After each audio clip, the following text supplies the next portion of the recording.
सिद्दीक अकबर को कब्र अनवर में उतारते हुए मौला मुश्किल कुशा ने तकबीर बुलंद की, अल्लाहु अकबर, अल्लाहु अकबर। तो लोगों ने कहा, अली ये नारा लगाने का कौन सा टाइम है, आप नारा लगा रहे हैं? तो मौला अली फरमा रहे हैं, जो मैंने देखा वो तुमने नहीं देखा, इसलिए कि अबू बकर को जब मैं उतार रहा था तो मैंने देखा मुस्तफा जाने रहमत खुद तशरीफ लाए हैं। हुजूर को देखकर मैंने नारा लगाया और हुजूर अबू बकर को हाथ में लेके कहते, अली मेरे हाथ में दे, और यूं दुआ करते हैं, अल्लाह मेरे अबू बकर के सदके मेरी उम्मत के सारे बूढ़ों की मगफिरत फरमा।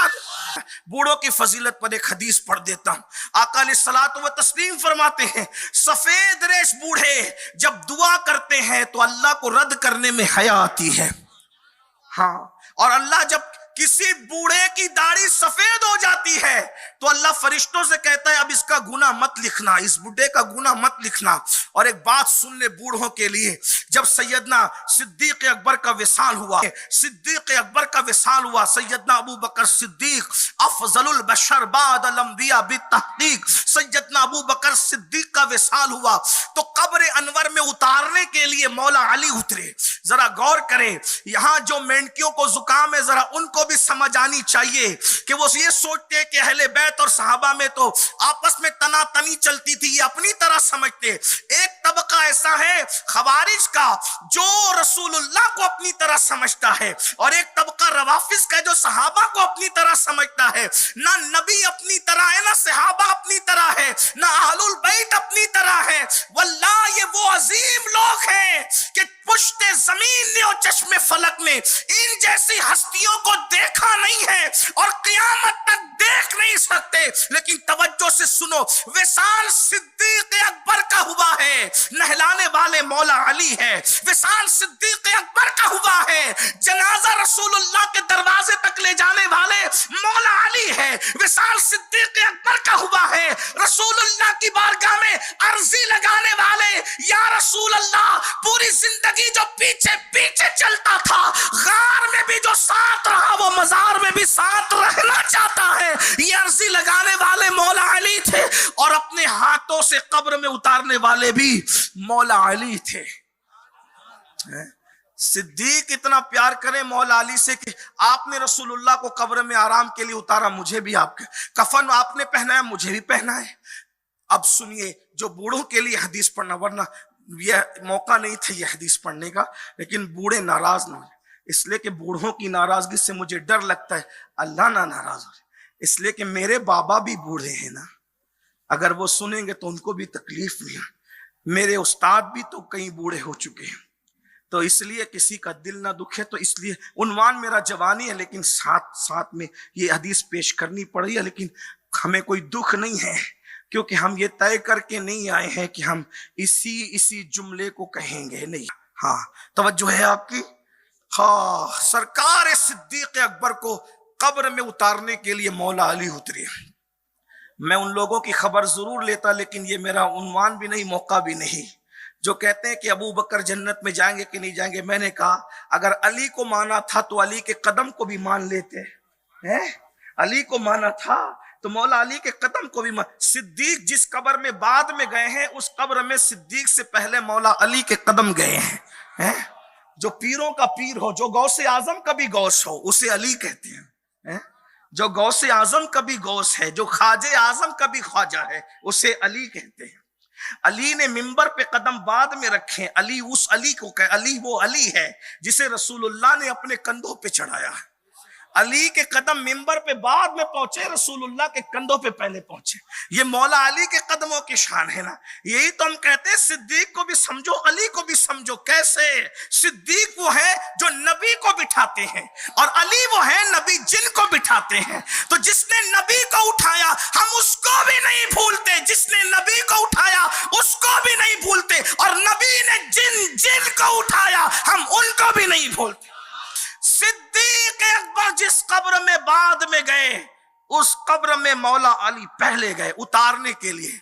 लेकिन जैसे सिद्दीक अकबर को मौला अली ने कब्र में रखा, मौला अली ने नारा लगाया, مولا علی نے نعرہ، میرے ایک دوست نے کہا کہ جب آپ نعرہ لگاتے تو ہمیں مزہ آتا. میں نے کہا کیوں؟ کہا کہ آپ کبھی کبھی لگاتے. کہا بات تو صحیح ہے کہ کبھی کبھی. سوچئے جب ہم آپ نعرہ لگائیں تو آپ کو مزہ آتا ہے، جس پر علی مرتضیٰ نے نعرہ لگایا ہوگا. اور علی کا نعرہ کیا نعرہ ہے، کبھی دیوار ہلتی ہے، کبھی در کانپ جاتا ہے. علی کا نام سن کر اب بھی خیبر کانپ جاتا.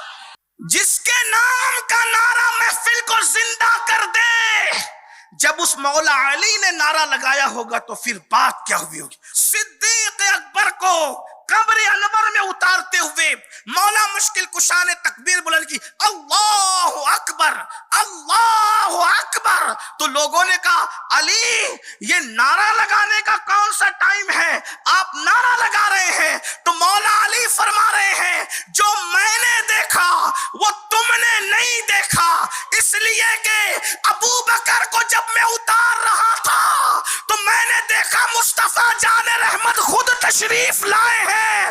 حضور کو دیکھ کر میں نے نعرہ لگایا اور حضور ابو بکر کو ہاتھ میں لے کے کہتے علی میرے ہاتھ میں دے، اور یوں دعا کرتے ہیں اللہ میرے ابو بکر کے صدقے میری امت کے سارے بوڑھوں کی مغفرت فرما. تو بوڑھوں کو بھی مایوس نہیں ہونا چاہیے، بوڑھوں کو مایوس نہیں ہونا چاہیے. حضور علیہ السلام جوان اپنی مغفرت کے لیے دعا کرتے ہیں اور بوڑھوں کی مغفرت کے لیے صدیق اکبر کو واسطہ کر کے مصطفیٰ جان رحمت امت کے بوڑھوں کے لیے دعا کرتے ہیں. کہتے اللہ میرے ابو بکر کے واسطے سے میری امت کے سارے بوڑھوں کی مغفرت. اور حضور کی دعا رد نہیں ہوتی. عنایت کا جوڑا، اجابت کا صحرا، دلہن بن کے نکلی دعائیں محمد. ایک بات کہوں، یہ میرے امام کی ندرت فکر ہے کہ انہوں نے دعائے رسول کو دلہن کہا، اور دلہن شریفوں میں کہیں ریجیکٹ نہیں ہوتی. آپ دیکھ لیں دلہن کبھی بھی ریجیکٹ شریفوں کے یہاں نہیں ہوتی. آپ مجھے بتائیں آپ نے کبھی کسی دلہن کو شریف گھرانے سے دلہن جوڑے میں واپس ہوتے دیکھا ہے؟ میں شریفوں کی قید لگا کے اس لیے کہ جب شریفوں کے یہاں دلہن کی بے حرمتی نہیں ہوتی تو جس نے شرافت کو پیدا کیا ہے تو خالق شرافت کے یہاں دلہن کیسے رد ہو سکتی ہے؟ اور وہ دلہن کیا ہے جو دعائیں مصطفیٰ دلہن کہتے ہیں. عنایت کا جوڑا، اجابت کا صحرا، دلہن بن کے نکلی دعائیں محمد. اور اللہ اکبر، ان جملوں پر ان مصروں پر قربان جائے. کوئی صاحب معرفت ہو تو اندازہ کرے سب اجابت کو دعائیں ڈھونڈتی ہیں، لیکن دعائیں مصطفیٰ وہ ہے جس کے لیے اجابت صرف ڈھونڈتی نہیں ہے، اجابت جس کے لیے جھکتی ہے، جس کے لیے اجابت جھکا کرے اسے دعائیں مصطفیٰ کہتے ہیں. عنایت کا جوڑا، اجابت کا صحرا، دلہن بن کے نکلی دعائیں محمد. اجابت نے جھک کر، ذرا جا کر کے لغت میں دیکھو اجابت کہتے کس کو ہے؟ جس کے لیے اجابت جھکا کرے وہ دعائیں مصطفیٰ ہے. جب دعائیں مصطفیٰ یہ ہے تو ذات مصطفیٰ کیا ہو؟ اجابت جس کے لیے جھکتی ہے. اجابت نے جھک کر گلے سے لگایا بڑی ناز سے جب دعائیں محمد. اور اسی دعا پر اتنا ناز ہے کہتے رضا پل سے اب. اس دعا پہ ناز کتنا ہے، کہتے رضا پل سے اب وجد کرتے گزریے، وجد کرتے گزریے. دعا پہ ناز کتنا، رد ہونا ہی نہیں ہے. رضا پل سے اب وجد کرتے گزریے کیونکہ ہے رب سلم صدائے محمد.